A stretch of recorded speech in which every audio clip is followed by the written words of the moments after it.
Major funding for these broadcasts has been provided by grants from Madison Realty Capital, New York Community Bank, M&T Bank, AmTrust Title, Ariel Property Advisors, Customers Bank, Capital One Bank, Meridian Capital Group. Additional funding has been provided by grants from AVR Realty Company, Bank of America Merrill Lynch, Briarwood Organization, CBRE, Citizens Bank, Colliers International NYC, Collins Building Services, CPEX Real Estate Services, Douglaston Development Levine Builders, Flushing Bank, Friedman LLP, Handler Real Estate Organization Handro Properties, Hodges Ward Elliott INC, Investors Bank, James D. Kuhn Real Estate Institute at Syracuse University, John Castamatidis Red Apple Group, Kilroy Architectural Windows, Matone Group, Mercantile Bank, Newmark Knight Frank, Optimum Window Manufacturing Corp., People's United Bank, Rockefeller Group, Rosewood Realty Group, SJP Properties, Stonehenge NYC, TD Bank, Terra CRG, the Merengoff Family Foundation, the Moynihan Organization, Moynihan Capital Partners, and these friends.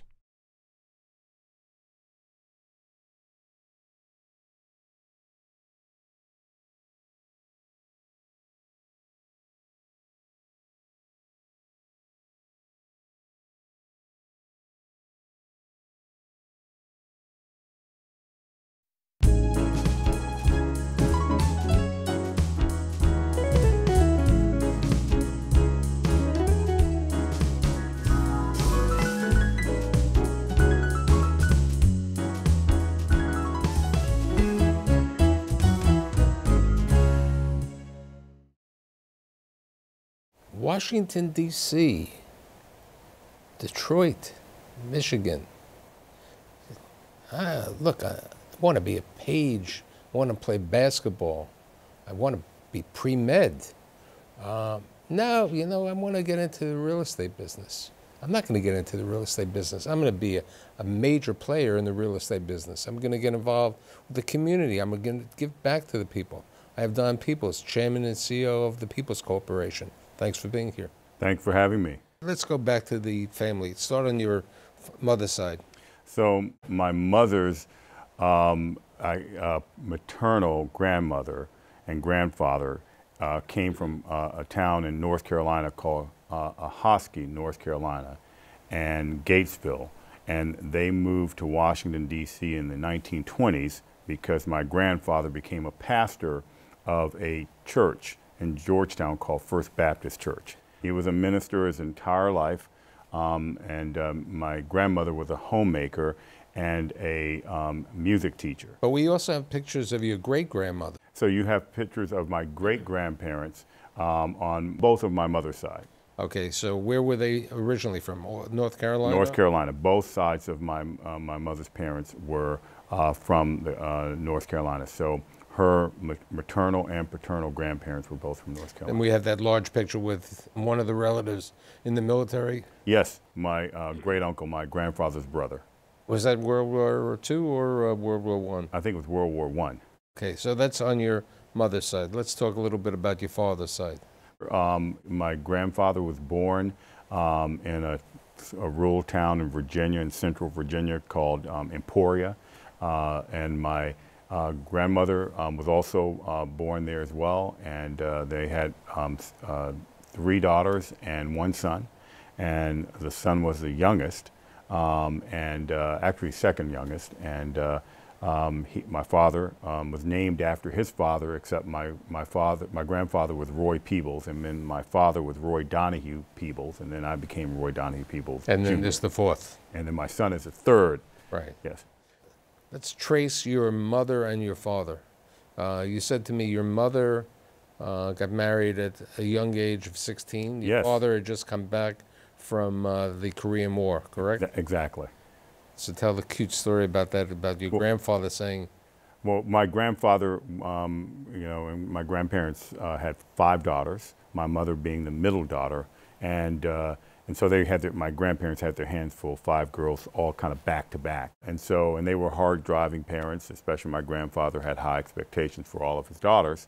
And my mother, was very close to her older sisters. And so her eldest sister went on a double date and introduced her to my father, who was 9 years her senior. And so ultimately they got married. My mother was 16 and my grandfather wouldn't allow it. And my mother told a fib and said she was pregnant, which she was not. And so my grandfather then, being very religious, agreed to the wedding, sent out wedding announcements, and my mother got appendicitis. And so when my grandfather was speaking with the doctor after her surgery, he asked about how was the baby. And the doctor said, "What baby? Your daughter's not pregnant."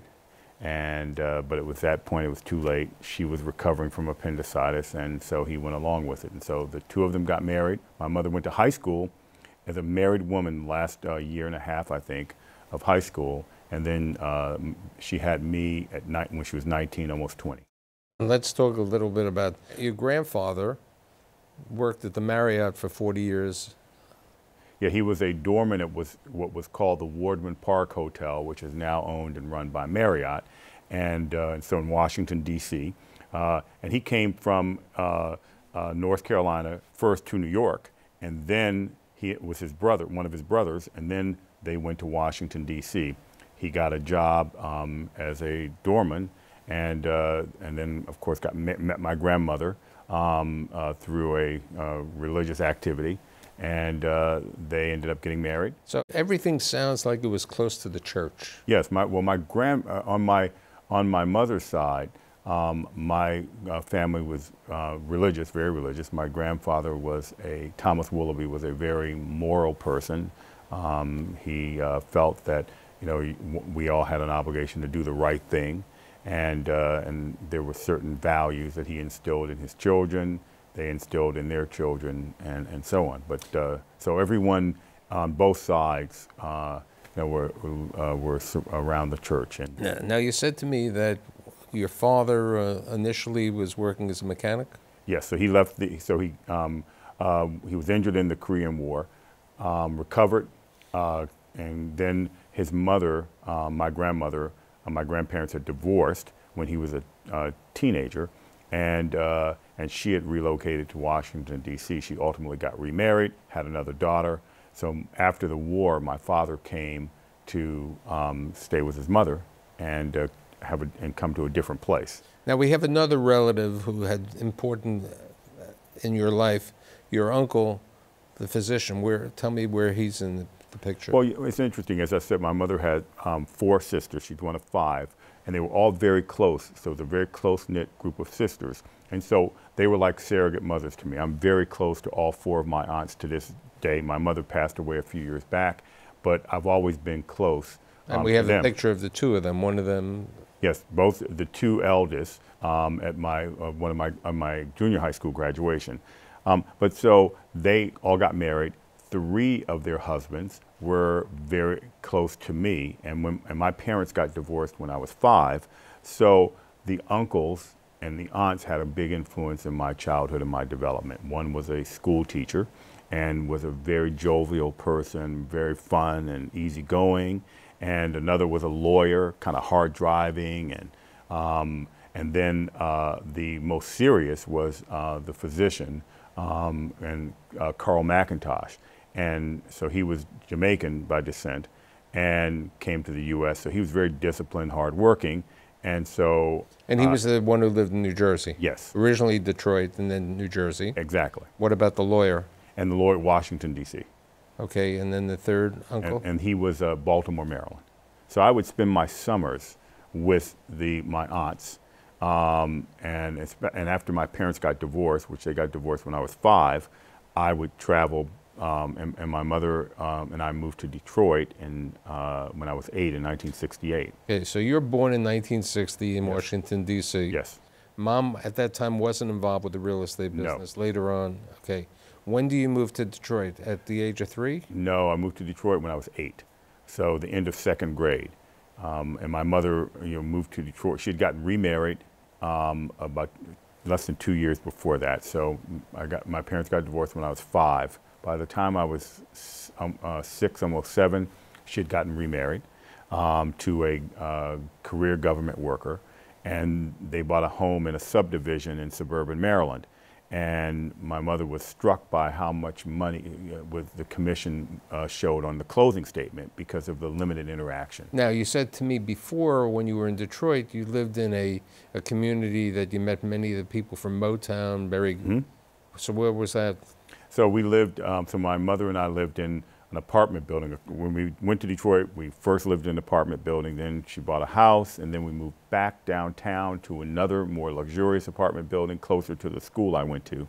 And, and that was a building where a lot of the Motown entertainers and celebrities, it was the best building in Detroit. Detroit was still a strong economic city at that time, and then it had the entertainment business because Motown Records was based there. So members of the Temptations, the Supremes, and others were in my building, and then many others were neighbors of in the neighborhood my aunt and uncle lived in Detroit as well. So I got I got a chance to meet some interesting people. So how long did you stay in Detroit before you moved back to Maryland? So we were in Detroit from 68 to 73, so 5 years.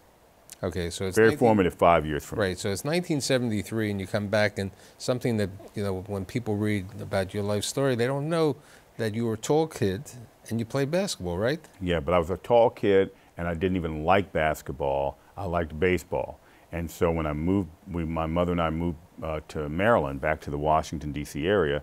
I was trying to fit in, and I was tall.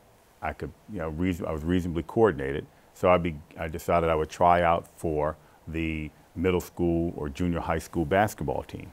And so I practiced in the garden apartment complex we lived in, had a basketball court. So after school, I would go over and practice. After I did my homework, I'd go practice. I'd shoot and practice other free throws and other things. And ultimately, I tried out for the team, made the team, ended up becoming a starter. And from that point on, I developed as a player and played through high school.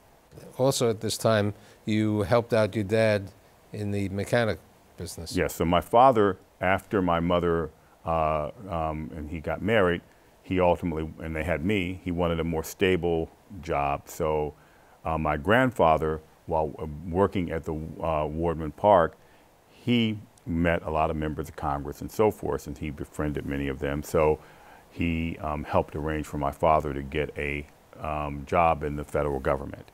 So my father had a clerical position in the federal government and a part-time auto mechanic business in his garage, in the garage of our house. So as I got older, especially after I came back from Detroit, I would spend my weekends visiting him because kind of shared custody, if you will, and I would spend my weekends with him. And so part of that would be every Saturday. That's when he ran his business, by and large, out of the garage. He didn't work on Sundays, but he worked Saturdays, and so I'd help him out in the garage there.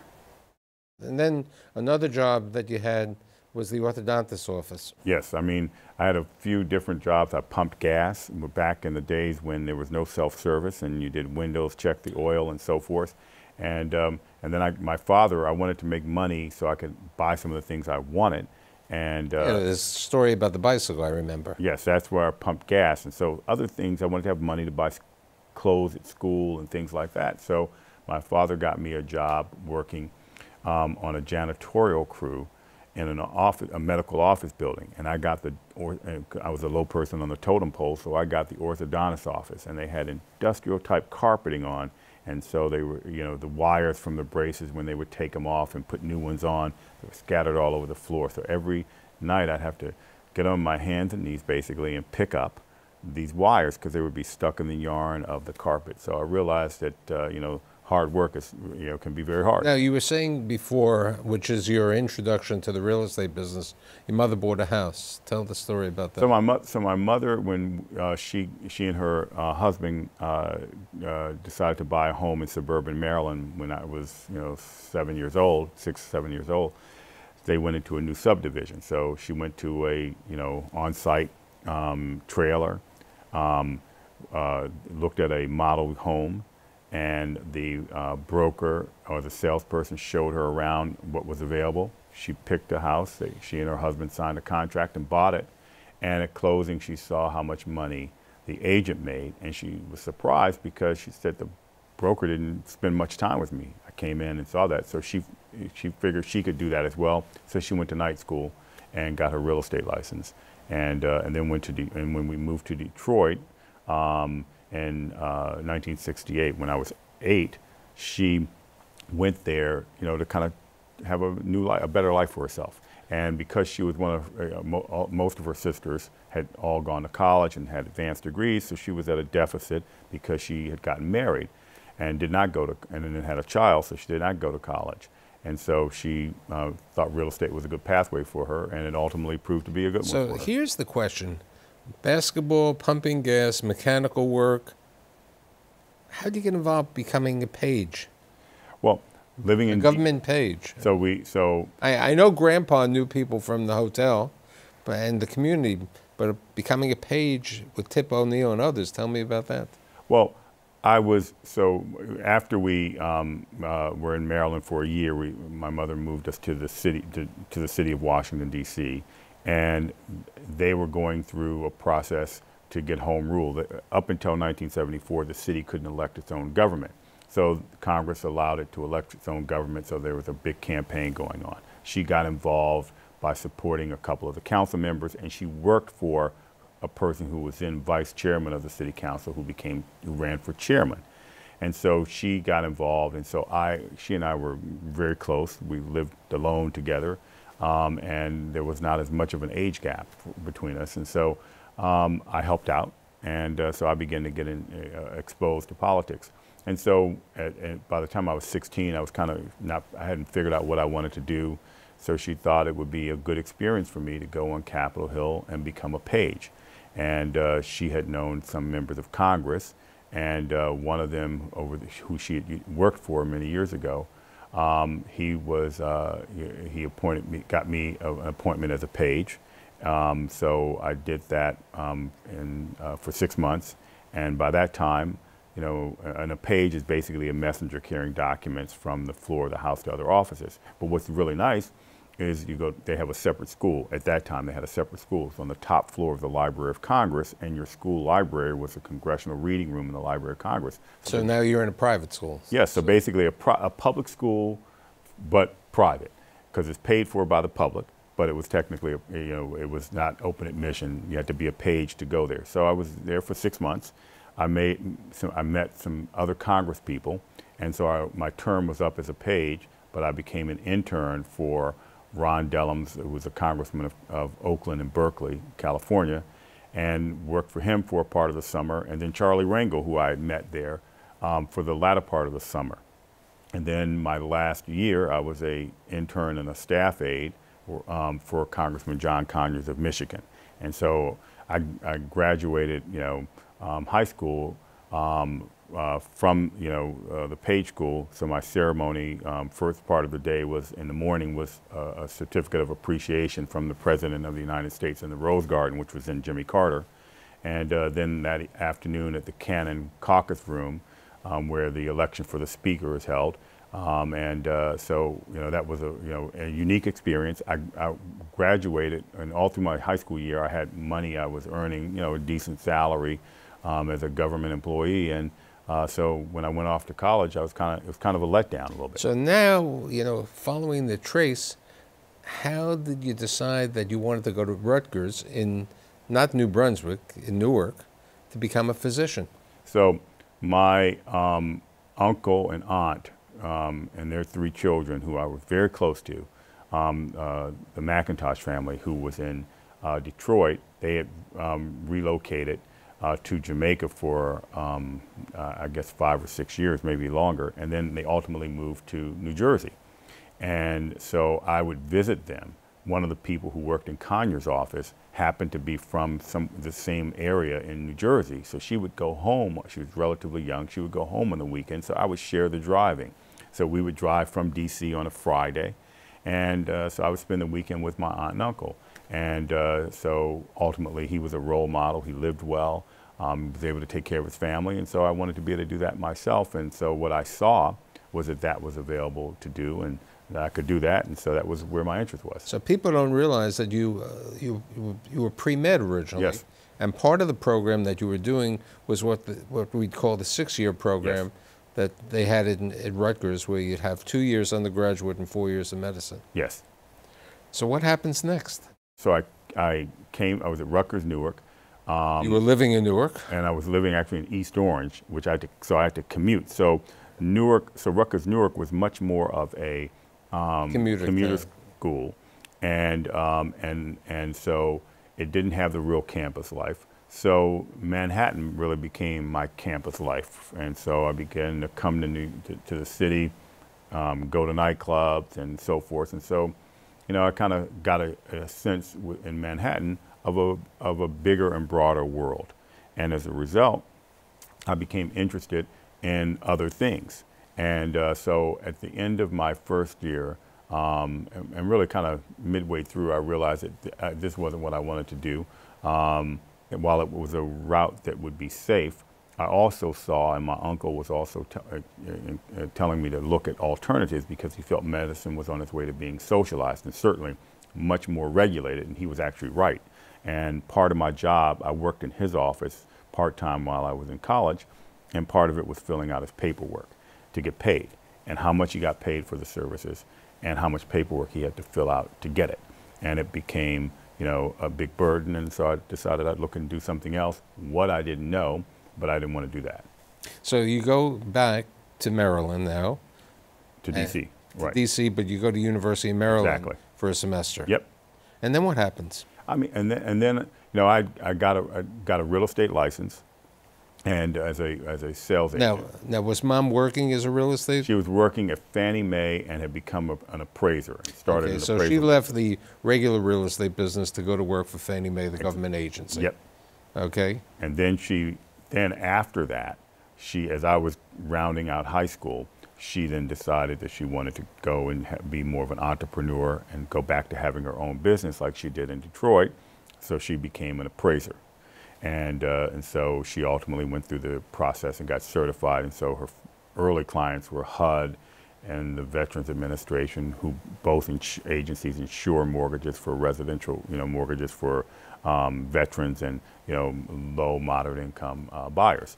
And then she began to expand her business to to do work for banks and others. So I first did sales, and then to earn, and it was so 1979, 1980, interest rates were stratospheric. 18–20% real interest rates, so no one could qualify. And so I could sell and I could get people to give us listings, but I couldn't lend them the money at reasonable terms, and so no one could qualify. And so ultimately I started appraising so that I could earn a living. And I worked initially for my mother, and then ultimately for another firm, and then I started my own business. And I started my own appraisal business when I was about 23 or so. Okay, so what kind of appraisal business was this? This is appraising houses? Or? I started off appraising residential houses, pretty much the same thing my mother did. I did it for HUD, and then I also got some other contracts with HUD ultimately to review my peers and review mortgage underwriters. And then I started developing relationships and getting clients in banks and other organizations, and then we expanded into the commercial space, which we'll get into on the next show. But I want to bring out, you continue to keep some political involvement, right? Yes, absolutely, absolutely. In fact, I was the first time I got engaged again locally after I was in college was 1982, when the mayor of Washington D.C., Marion Barry, was running for re-election. How'd you meet Marion Barry? I met him in 1974 when the city was first getting home rule. That was one of the city council member elections that my mother was supportive of. You were 14 at that time? Yes. So you kept in touch with Mayor Barry? Yes, and a couple of his advisors. And so I kept in touch with them over the years. I learned that from Capitol Hill about relationships. That politics is all about relationships. And relationships are to stay in touch and try to be helpful if you can. So did you work on his election when you were 23 or 24? So I did a Meet the Candidate event for him when I was 22, when he was running for re-election. and then a large fundraiser for him as well. So by '82, I began to emerge as a political player locally in D.C., and I was 22 at that point. So that was before you went into your own business? Yes. How did you decide to go into your own business? I mean, I felt that in order to accomplish... I mean, you were only 24. Not too many people go into their own business at 24. You know, you had little college, but, you know, you had to have the nerve to go into it. Yeah, I mean, I wanted to... I had by that point set some goals for myself. And my goals were I wanted to be able to make enough money to be able to support a family, because at some point I wanted to get married and have a family. And I wanted to do that by a certain time period. I also set a goal that, I mean, I felt that if I had a lot of catching up to do since I quit college, so I needed to make progress faster. And so I became much more on a fast track. And so I wanted to have major accomplishments before I was 30. And my goal was to be a multimillionaire before I was 30. So I had to, put the pedal to the metal. So what we're going to do next week, in part 2, is to talk about the goal and what you've accomplished and where you started at the beginning of the Peebles Corporation. And we'll talk later on about that. Great.